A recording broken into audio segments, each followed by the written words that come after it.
Qui était Mohammed sallallahu alayhi wa sallam? Aujourd'hui, on revient aux sources pour comprendre qui était cet homme qui a marqué l'histoire. Reste jusqu'à la fin et abonne-toi pour plus de vidéos sur l'islam. Bismillah. Approchons-nous. Voici la péninsule arabique, un désert divisé en tribus et dominé par la Mecque, une ville prospère par son commerce, mais marquée par l'idolâtrie. C'est ici que Mohammed naît, et à quelques kilomètres de là, dans la grotte de Hira. Approchons-nous.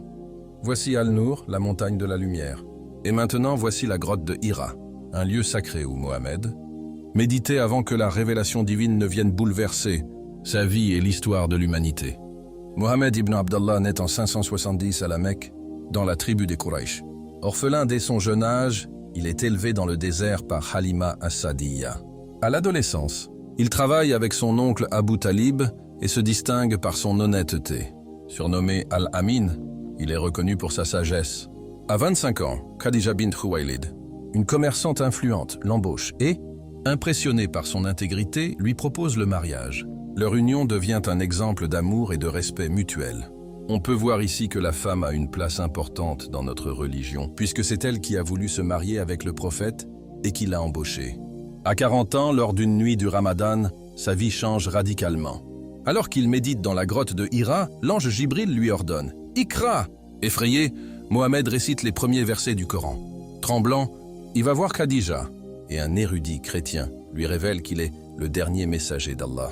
Mohammed commence à prêcher en secret l'adoration d'Allah. Peu à peu, un petit groupe de fidèles se forme. Cependant, les Quraysh réagissent violemment. Ses compagnons subissent des persécutions terribles. Bilal est battu sous le soleil brûlant. Yassir et Soumaïa sont martyrisés. Malgré cela, Mohammed ne répond jamais par la violence. Il enseigne la patience, sabre et la confiance en Allah. En 23 ans, Mohammed transforme non seulement la péninsule arabique, mais le monde entier, promouvant l'égalité, la justice et la miséricorde.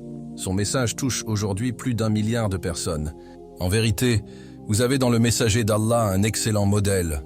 Sourate Al-Ahzab, verset 33, Sourate 21, le prophète n'était pas seulement un homme, il était une lumière pour l'humanité.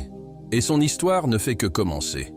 Dans une prochaine partie, nous découvrirons la suite de l'histoire de notre prophète, Mohammed sallallahu alayhi wa sallam. Abonne-toi pour la prochaine partie. Salam alaikum.